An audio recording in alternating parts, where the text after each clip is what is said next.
रथ यात्रा वहां पहुंच गई। उसके बाद में फिर नेक्स्ट उत्सव, देखिए मैं अभी पुरी के उत्सव के बारे में बता रहा हूँ। अक्षय तृतीया का उत्सव बताया, उसके बाद में प्रतिपदा का उत्सव है, गुंडीचा मंदिर मार्जन, उसके बाद में द्वितीया के दिन ये रथ यात्रा महोत्सव होता है। 3 उत्सव हो। चौथा उत्सव क्या होता है कि जब भगवान द्वारका से पदार्पण किए थे तो लक्ष्मी जी ने सोचा कि भगवान आज सवेरे गए हैं, शाम तक लौट आएंगे। कोई भी पत्नी यही सोचती है कि अभी मेरे प्रभु गए हैं, सुबह ऑफिस, शाम तक आ जाएंगे।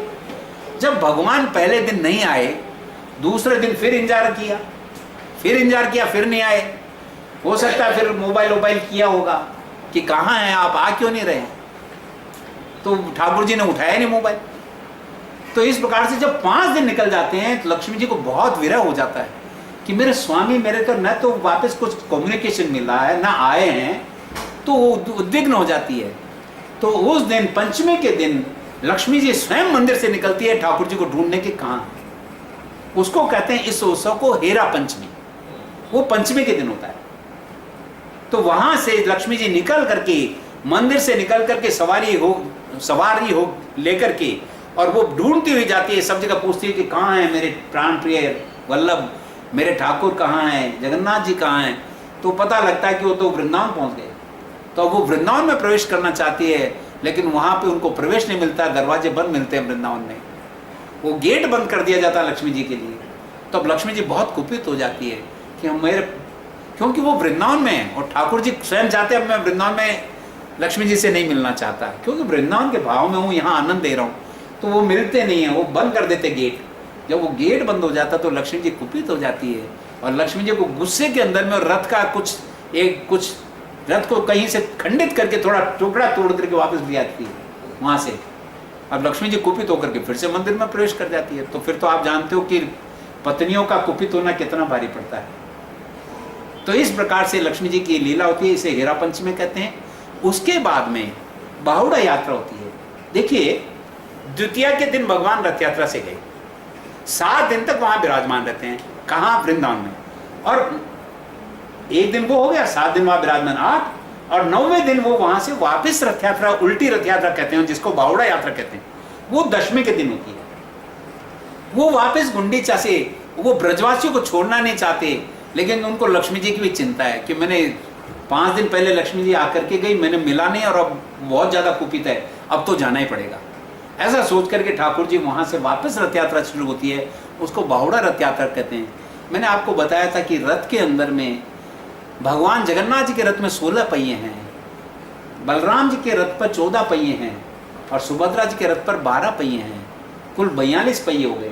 42 पहिए यानी रथ के अंदर तीनों रथों में 42 पहिए हैं। और वापस आते वक्त भी अगर हम तीनों रथों को खींचने का अगर सौभाग्य मिलता है तो ये 84 हो जाते हैं। जब 84 रथ के पहियों पर हम भगवान को खींचते हैं, यानी रथ में जाकर के हम भगवान को कुछ सेवा करते हैं, तो हमारा 84 लाख योनियों का भ्रमण खत्म हो जाता है। इसलिए कभी भी जाएं, कोशिश करना चाहिए कि कम से कम 10 दिन, एकम यानी प्रतिपदा के दिन गुंडीचा मंदिर मार्जन की सेवा करें, और बाकी 9 दिन वहाँ रुक करके हम लोग ये सेवा कर सकें तो बहुत अच्छा होगा। ये हो गया उत्सव। तो अभी कितना हो गया? अक्षय तृतीया का उत्सव, उसके बाद में प्रतिपदा का 2, फिर रथ यात्रा 3, हेरा पंचमी 4, बाहुड़ा रथ यात्रा 5। उसके पहले मैं अक्षय तृतीया का जब बताया तो उसके बीच में एक स्नान उत्सव आता है 15 दिन पहले, स्नान महोत्सव बोलते हैं उसको। वो स्नान महोत्सव इसलिए है क्योंकि उस दिन भगवान का प्राकट्य हुआ। इस भूलोक पर जो भगवान प्रकट हुए, जब बड़े ही आया था, मैंने कहा था ना कथा को, कि जब वो इंद्रद्युम्न स्वामी महाराज जब 21 दिन की उनको बोला, 15 दिन उन्होंने खोल दिया, तो ये उस दिन का उत्सव था जिस दिन स्नान यात्रा महोत्सव मनाया जाता है। और उस दिन भगवान का दर्शन बाहर में, मंदिर के बाहर ठाकुर जी आते हैं, और उनको 108 घड़ों से स्नान कराया जाता है। तीनों को, जगन्नाथ, बलदेव, सुभद्रा जी और सुदर्शन को, चारों को जो है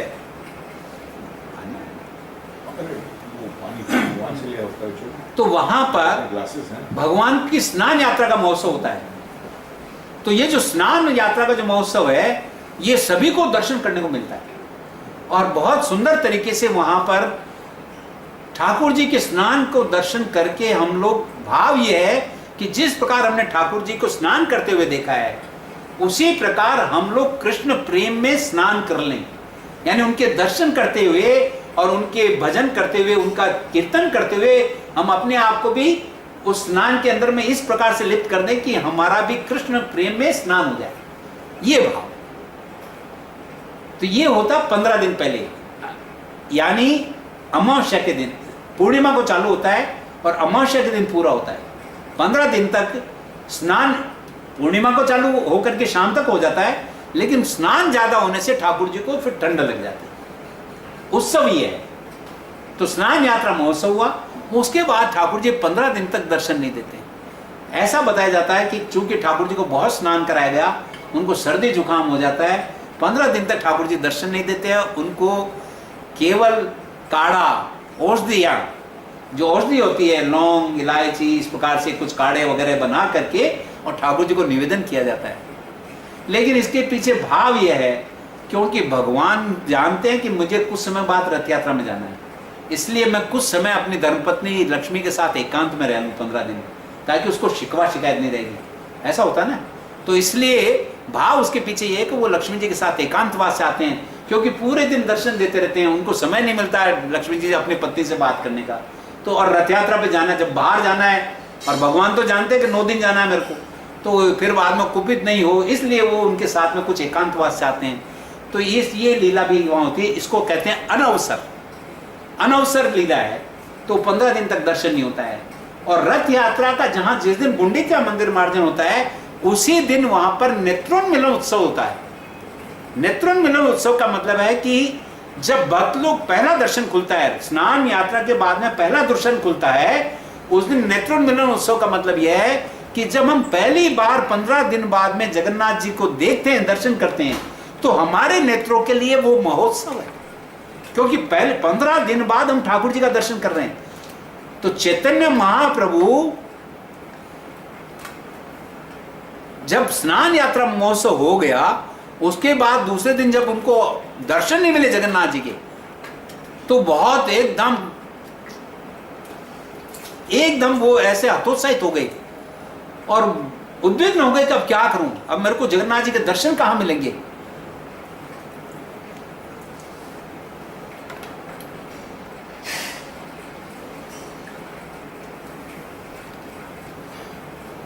तो भावावेश में आ गए। चैतन्य महाप्रभु सोचने लगे कि अब तो मेरा जीना ही व्यर्थ है, क्योंकि जब ठाकुर जी के दर्शन नहीं हो तो मैं जी करके क्या करूंगा। इतने में भगवान जगन्नाथ जी ने चैतन्य महाप्रभु को कहा कि आपको, मैं जानता हूं कि आप दर्शन के बिना रह नहीं सकते, इसलिए आप ऐसा करिए कि अलारनाथ चले जाइए, जिसको ब्रह्मगिरी क्षेत्र बोलते हैं। वो वहां से करीबन 20 किलोमीटर है जगन्नाथपुरी से, वो ब्रह्मगिरी क्षेत्र है कि वहां पर क्योंकि आप दर्शन के बिना रह नहीं सकते, और अगर दर्शन नहीं होगा तो आप प्राण धारण नहीं कर पाएंगे, ऐसी स्थिति आ जाती चैतन्य महाप्रभु की। तो उन्होंने कहा कि आप ऐसा करिए, अलारनाथ चले जाइए। अलारनाथ चले जाते, चैतन्य महाप्रभु 15 दिन तक वहीं रहते हैं। और अलारनाथ में वहां पे भगवान के चतुर्भुज रूप के दर्शन उनको ठाकुर जी को होते हैं। ठाकुर जी के सुंदर, बहुत अच्छा सुंदर मंदिर है, वहां चतुर्भुज रूप में ठाकुर जी विराजमान है, शंख चक्र गदा पद्म के साथ में। तो ये दर्शन जब होते हैं तो चैतन्य महाप्रभु साष्टांग दंडवत करते हैं। जैसे ही दर्शन मिला कि मेरे ठाकुर जी, मेरे स्वामी के दर्शन हो गए, तो एकदम वहां पे प्रणाम करते हैं, चूंकि वो महाभाव में आ गए, वापस अष्ट विकार उनमें उत्पन्न हो गए दर्शन करने मात्र से। देखिए क्या होता है जब विरह होता है, और बड़ी लंबी विरह के बाद में जब कोई हम मिलते हैं तो कितना प्रेम हमारा बढ़ जाता है, हम गले मिल जाते हैं। भौतिक संसार में भी देखा जाता है कि बहुत दिनों बाद में अगर हम कोई मित्र से मिलते हैं तो बहुत गले मिल करके बहुत बातें करते हैं। तो इसी प्रकार से चूंकि उनको विरह हो गया था, एक दिन दर्शन नहीं हुआ, तुरंत वहां से दौड़े दौड़े वहां गए, उनको बताया कि अलारनाथ में दर्शन मिलेंगे, अब यहाँ 15 दिन दर्शन बंद है। तो वो वहां चले जाते हैं और जैसे दर्शन करके प्रणाम करते हैं, वहां पे प्रणाम करने से उनके अंदर में चूंकि अष्टविकार है, तो जिस शिला पर वो दंडवत, साष्टांग दंडवत करते हैं, उस शिला के वो शिला पिघल जाती है। आज भी वो शिला के ऊपर जैसे वो प्रणाम करते हो तो यहाँ पर सिर का चिन्ह बना हुआ है, यहाँ घुटने जैसे प्रणाम करते हैं ना ऐसे, तो यहाँ पे घुटने के चिन्ह, कोहनी के हाथ के चिन्ह, वक्षस्थल का चिन्ह, इस प्रकार से वो पूरी शिला के ऊपर में ऐसा चैतन्य महाप्रभु के एक तरह से फुटप्रिंट आ, पूरा पूरा एकदम शरीर का पूरा प्रिंट वहाँ है, वो भी दर्शन करने को मिल सकता है, वो है अलारनाथ में। और जब 15 दिन हो जाते हैं तो नेत्रुण मिलन उत्सव के दिन चैतन्य महाप्रभु यहाँ आते हैं। तो इस प्रकार से 2 लीला ये हो गई, स्नान यात्रा और फिर उसके बाद में भगवान का अनवसर 2, और तीसरा नेत्रुण मिलन उत्सव। ये इतनी लीलाएं होती है। उसके बाद में रथ यात्रा हो गई, और रथ यात्रा के बाद में बावड़ा यात्रा हो गई, भगवान वापस आ जाते हैं। अब वापस आ जाते तो फिर लीला होती है, लक्ष्मी जी खोलते नहीं दरवाजा, क्योंकि वो नाराज है, क्योंकि वो पहले बिना बताए चले गए इतने दिन। वो सोची 1 दिन में आ जाएंगे, 5 दिन बाद वो ढूंढने गई तो फिर जगन्नाथ जी मिले नहीं, तो क्रोध और बढ़ गया, और क्रोध की वजह से वो आ गई। जब उनको पता लगा कि जगन्नाथ जी आ गए तब भी नहीं खोला, नहीं खोलेंगे, तो बड़ी गुस्से में थी। तो जगन्नाथ जी फिर 1 दिन उनको अंदर प्रवेश नहीं दिया जाता है, वो दशमी की रात बाहर रहते हैं, और 11 को उनको जाकर के सब स्पेसिफाई करते हैं कि अब तो ठाकुर जी आ गए, अब तो उनको प्रेम से अंदर लेना चाहिए। तब भगवान को जब दरवाजा खोलती है, भगवान उनको प्रेम, चूंकि प्रेम प्रदर्शित करना भगवान भी जानते हैं, तो वो उनको रसगुल्ला खिलाते हैं लक्ष्मी जी को। इस प्रकार से ये लीला होती है, और फिर भगवान वहाँ पर अंदर प्रवेश करते हैं। तो ये पूरी उत्सव सारे इतने सुंदर और आनंद देने वाले उत्सव हैं कि हमारा हृदय का भाव भी ऐसी लीलाओं को देखने में, और जब सुन लिया तो उसके बाद वापस मनन करना चाहिए, फिर से हम उन लीलाओं में प्रवेश करें कि क्या क्या चीज़ ऐसी हो रही है, ताकि हमको जगन्नाथ जी का स्मरण होता रहे। तो ये हुआ जगन्नाथ जी की रथ यात्रा, वहाँ के उत्सव, और उसके बाद में गुंडीचा मंदिर मार्जन। और उसके बाद में बहुत इंपॉर्टेंट चीज़ जो अब मैं लेने जा रहा हूँ, वो है भगवान का महाप्रसाद। देखिए, ये भगवान का महाप्रसाद हम जैसे लोगों को सुलभ नहीं है। भगवान का महाप्रसाद कैसे सुलभ हो सकता है? ये केवल एक बहुत, इसके पीछे बहुत बड़ी विचित्र लीला हुई है।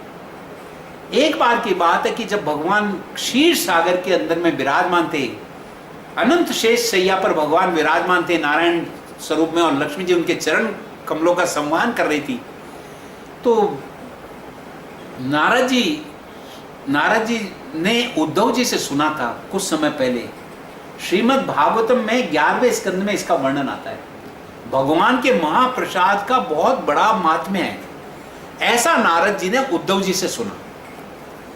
और जब नारद जी ने सुना तो उनके मन में एक बहुत ज्यादा उत्कंठा हुई, एक लालच आया कि क्यों नहीं मुझे ठाकुर जी का महाप्रसाद मिल जाए तो मैं कितना आनंदित हो जाऊंगा। क्योंकि भागवतम में वर्णन है, श्रीमद् भागवतम में 11वें स्कंद में इसका वर्णन आया। तो वो लालायित हो गए महाप्रसाद के लिए, लेकिन अब मिलेगा कैसे?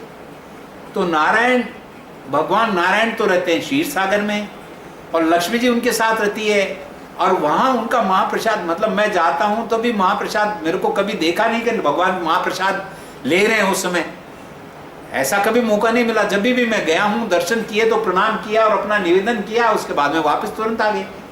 तो उन्होंने सोचा कि अब कुछ न कुछ करना चाहिए, क्योंकि भगवान का महाप्रसाद अद्वितीय है।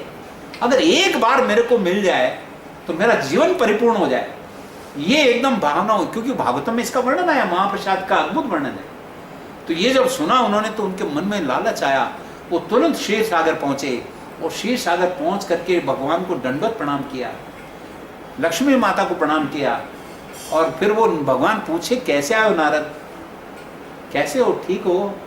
बोला, नहीं प्रभु, मैं कुछ ऐसे अभी मैं कुछ सेवा करना चाहता हूँ, लक्ष्मी मैया के साथ रह करके मैं आपकी सेवा करना चाहता हूँ। बोला, अच्छी बात है, कोई बात नहीं।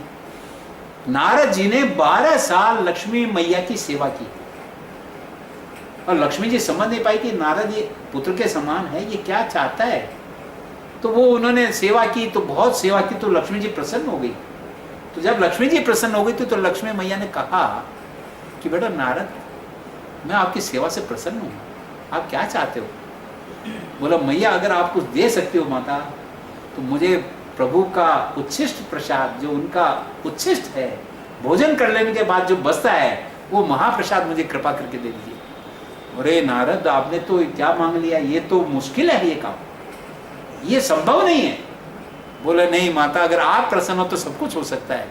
अब नारद जी जैसे ऋषि, जो कि भगवान के भक्त भी है, अनन्य भक्त हैं, लेकिन उनके बाद में भी लक्ष्मी माता ने ये जब उनको कहा, तो बोला ठीक है, देखो मैं कुछ कह नहीं सकती लेकिन फिर भी मैं प्रयास करूंगी। तो बोला माता आपके लिए क्या मुश्किल है, जब आप भगवान को भोजन कराते हैं उसके बाद आप तो ग्रहण करते ही हो, उनका उच्छिष्ट प्रसाद ठाकुर जी का आप तो पाते ही हो, उसमें से थोड़ा मेरे को दे दीजिए। बोले देखो ऐसा है कि मैं बिना भगवान की इजाजत के मैं ये कार्य कर नहीं सकती, क्योंकि मैं पति के विरुद्ध बिल्कुल नहीं जा सकती, उनकी बिना इजाजत लिए मैं आपको कैसे दे सकती हूँ। तो बोला ठीक है जैसा भी करना आप करो, पर मुझे ठाकुर जी का महाप्रसाद चाहिए। तो लक्ष्मी जी चूंकि प्रसन्न थी तो उन्होंने अपने स्वामी से बात की कि ऐसे ऐसे करके नारद जी आए हैं और वो बहुत सेवा किए हैं और आपके अनन्य भक्त हैं, वो आपका महाप्रसाद चाहते हैं, आपकी इजाज़त हो, मैं उनको इजाज़त दो तो मैं उनको महाप्रसाद दे दूँ। भगवान ने कहा अरे लक्ष्मी आपने ये कमिटमेंट क्यों कर रही हो, ये मेरा महाप्रसाद दुर्लभ है। बोला नहीं वो आपका भक्त भी तो है और वो इतनी सेवा किए।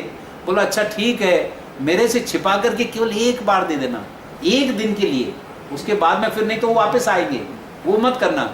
बोला अच्छी बात है। तो उन्होंने लेकर के भगवान ने कृपा की और भगवान का उच्छिष्ट लक्ष्मी जी ने नारद जी को दे दिया।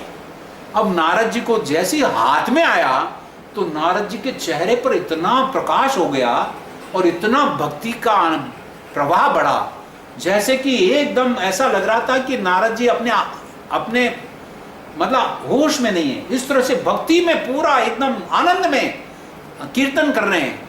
इतना केवल हाथ में लेने मात्र से, अभी तक पाया नहीं है, केवल इतना हाथ में आने से उनका चेहरे का पूरा प्रकाश, पूरे शरीर पे इतना प्रकाश बढ़ गया, इतना तेज आ गया भक्ति का प्रसाद का संपर्क होने मात्र से। देखिए ये है महाप्रसाद की महिमा। तो जब ये हो गया तो उन्होंने देखा अरे तुरंत इसको पाना चाहिए और फट से वो महाप्रसाद को पा लिए। वो महाप्रसाद को पा लिए तो वो तो फिर अपने आपे में नहीं थे, तुरंत उनका नाम हृदय से उनका भगवान का नाम का स्मरण होने लगा बहुत तेजी से। इतना आनंद आ रहा था उनको कि जिसका वर्णन करना मुश्किल है हम लोगों को, क्योंकि वो जो प्रैक्टिकली उन्होंने अनुभव किया, किस स्थिति में थे, उस भाव को व्यक्त करना हमारे बस में नहीं है, क्योंकि जब तक हम महाप्रसाद नहीं खाएं और जब तक हम अनुभव नहीं करें तब तक ये मुश्किल है। तो इस प्रकार से कहा जाता है कि नारद जी बहुत आनंदित हो गए और अपनी वीणा बजाते बजाते पूरे ब्रह्मांड में घूमने लगे। इतना आनंद आया कि उनको पता ही नहीं, बस वो वीणा बजा रहे हैं, कीर्तन कर रहे हैं और पूरे ब्रह्मांड में भ्रमण कर रहे हैं। और घूमते घूमते वो कैलाश पे पहुंच गए। और जब कैलाश पे पहुंचे तो शिवजी ने देखा कि Narad ji is so much effulgent, क्या what has happened to him, क्या हो गया इनको, मैंने आज तक नहीं देखा नारद जी इतने आनंद में और इतने शरीर से प्रकाश निकल रहा है, इतना भक्ति के आनंद में सरोवर हो रखे हैं, क्या चक्कर है। तो शिवजी से रहा नहीं गया, तो शिवजी के पास जैसे आए, बोलो नारद जी आज क्या बात है, आज आप ऐसी आनंद की स्थिति में आप हैं, क्या क्या बात है, आपके ऊपर कौन सी विशेष कृपा हुई है। बोला बस महादेव जी पूछिए मत। अब बोले नहीं कुछ तो बताओ। बोला आज ठाकुर जी का महाप्रसाद मिल गया।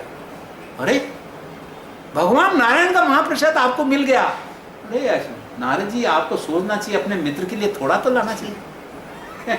शिव जी ये बोले कि अरे आप अकेले खा गए, आपने ये नहीं सोचा कि मेरा मित्र जो परम हितैषी है वो मैं आपके साथ हमेशा रहता हूँ, हम लीला कथा साथ सुनते हैं, थोड़ा तो ध्यान दिया होता कभी, थोड़ा बचा के रखो शिव जी के लिए। बोलो अभी तो बोले ना, तब तो बस वो पा लिया मैंने, तो मेरे पास तो शायद बचा नहीं। बोला नहीं नहीं देखिए तो सही। तो नारद जी ने देखा तो उनके नाखून के वहां पे एक मोरसल कण मात्र सा वहां प्रसाद यहाँ फंसा हुआ था नाखून के पास। बोला शिव जी बस ये देख लीजिए कि अब इतना सा है। शिव जी ने फट से हाथ लिया, मुंह में ले लिया, नारद जी का हाथ पकड़ करके मुंह में ले लिया कि नारद जी इतना ही बहुत है। बोला दीजिए दीजिए दीजिए। शिव जी ने जैसे ही महाप्रसाद पाया तो शिव जी का भी उसी तरह से स्थिति हो गई।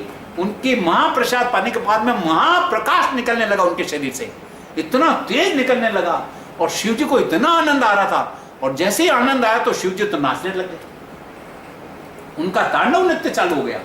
और तांडव नृत्य चालू होने से पूरी पृथ्वी डोलने लगी, क्या हो रहा है। वो ऐसे नाचने लगे, कूदने लगे जैसे कि बस ये प्रलय आने वाली है, ऐसी स्थिति हो गई। तो ये देख करके पृथ्वी माता डर गई कि ये क्या हो क्या रहा है ये सब। अभी तो कोई ये प्रलय का समय भी नहीं है, प्रलय का भी समय होता है, उस समय पे ये होता ही है जब तो ठीक है, अभी प्रलय नहीं हो। और अगर ये डोलते हुए शिव जी नहीं रुकेंगे, जिस प्रकार से ये कूद रहे नृत्य कर रहे हैं, तो मेरा विनाश हो जाएगा। तो पृथ्वी माता तुरंत वहां से उठ करके और सीधी पहुंची वहां कैलाश, और कैलाश जाकर के माता पार्वती को बोला, माता पार्वती आप देखिए अपने पति को रोकिए, ये क्या हो रहा है, अभी प्रलय का समय नहीं है और ये तो इतना आनंद के अंदर में ये नृत्य कर रहे हैं, तांडव नृत्य कर रहे हैं, इनको रोकिए। तो पार्वती जी ने देखा, अरे ये क्या हो रहा है, वाकई में ऐसी स्थिति, और शिव जी एकदम आनंद में हैं और बस भगवान का कीर्तन कर रहे हैं, भगवान का नाम इतना जोर जोर से गा रहे, नाच रहे हैं, क्या हो गया।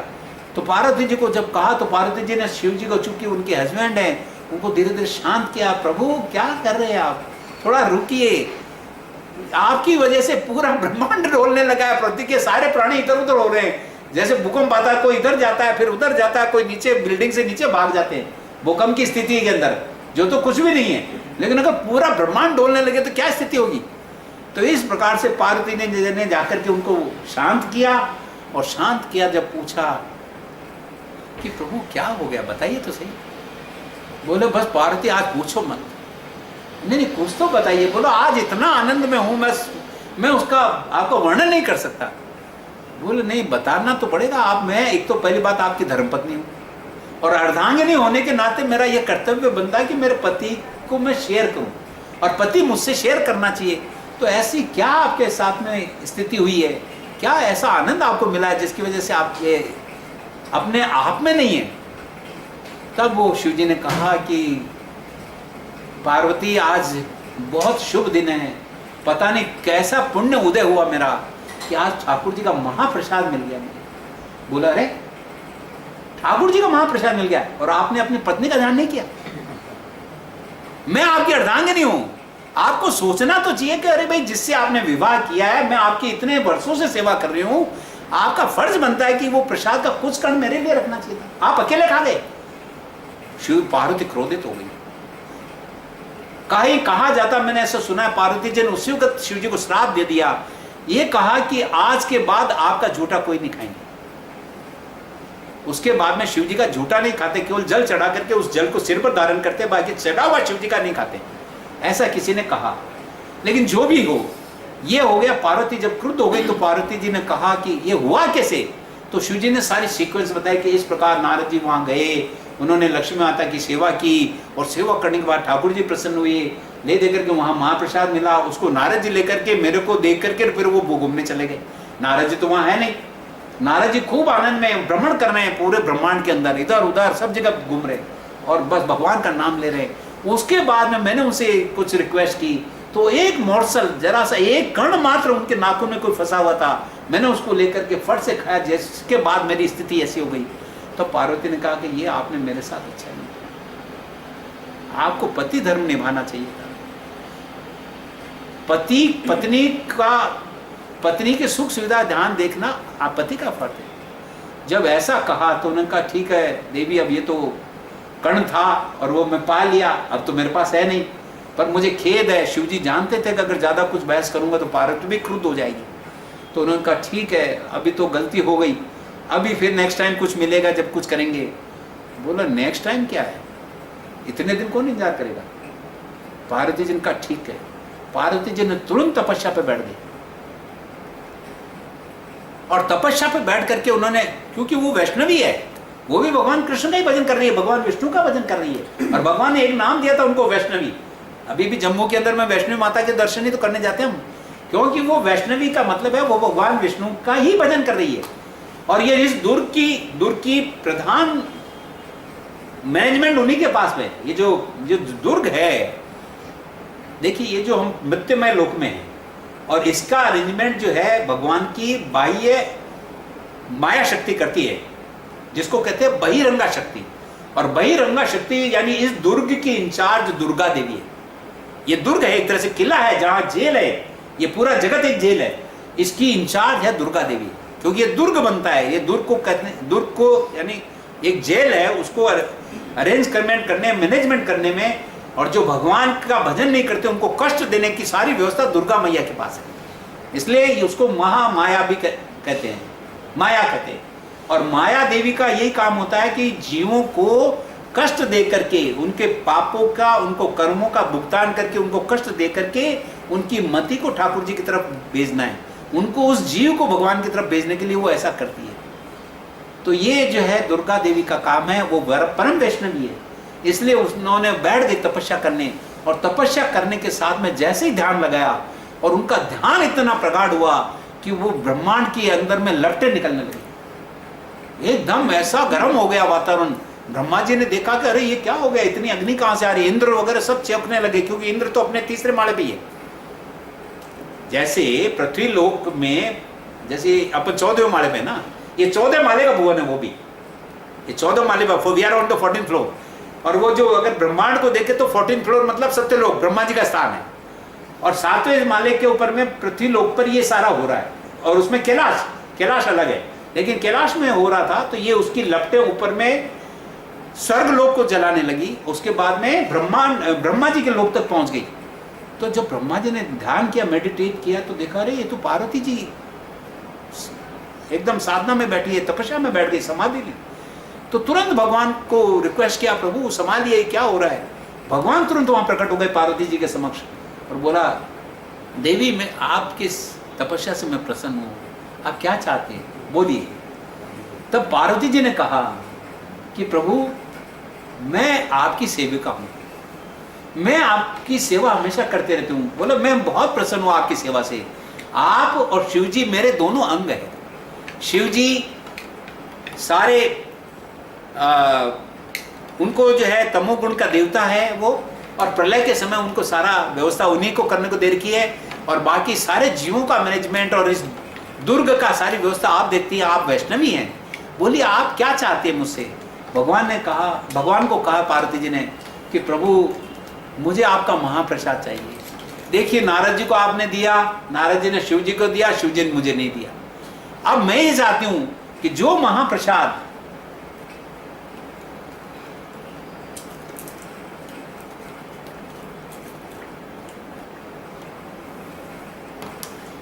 आपका जो महाप्रसाद है, वो महाप्रसाद मैं चाहती हूं कि हर जीव को मिल जाए। देखिए कितना उदार भाव है। माता का हृदय ना, और माता का हृदय बड़ा विशाल होता है। तो पार्वती जी ने ये भगवान से इच्छा प्रकट की कि हे प्रभु आप कृपा करें कि मैं आपका ये जो महाप्रसाद है हर जीव तक पहुंचाना चाहती हूँ, ताकि उस जीव का कल्याण हो जाए। वो महाप्रसाद ग्रहण करके उसके पाप वगैरह सारे क्षय हो जाए और आपके भजन में प्रवृत्त हो जाए। तो बोला पार्वती ऐसा है, ये जरूर मैं जब कलयुग के अंदर में, जब जगन्नाथपुरी में मैं जब प्रकट होऊंगा, तब ये व्यवस्था में आपको ये प्रसाद महाप्रसाद आपको मिलेगा।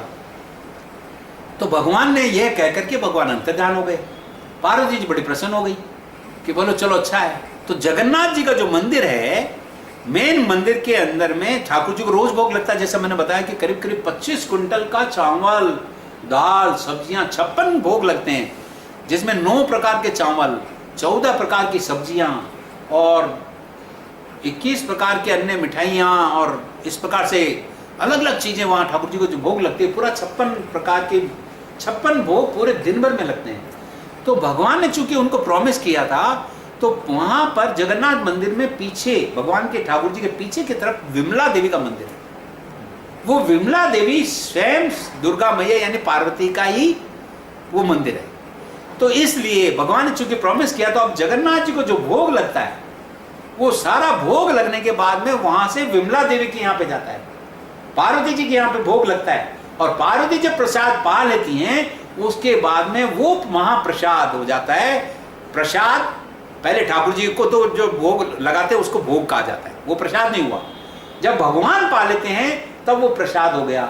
उसके बाद में जैसे महान वैष्णव लोग पा लेते हैं, तब वो महाप्रसाद हो जाता है। इस प्रकार से दुर्गा देवी जब उसको स्वीकार करके, तो महाप्रसाद हो गए। भगवान के भक्त है, वैष्णवी है, उन्होंने स्वीकार कर लिया। उसके बाद में वो महाप्रसाद वहां पे आनंद बाजार है, जगन्नाथ जी के मंदिर के अंदर ही परिसर में है, और एक आनंद बाजार करके स्थान है, वहां पे महाप्रसाद आता है।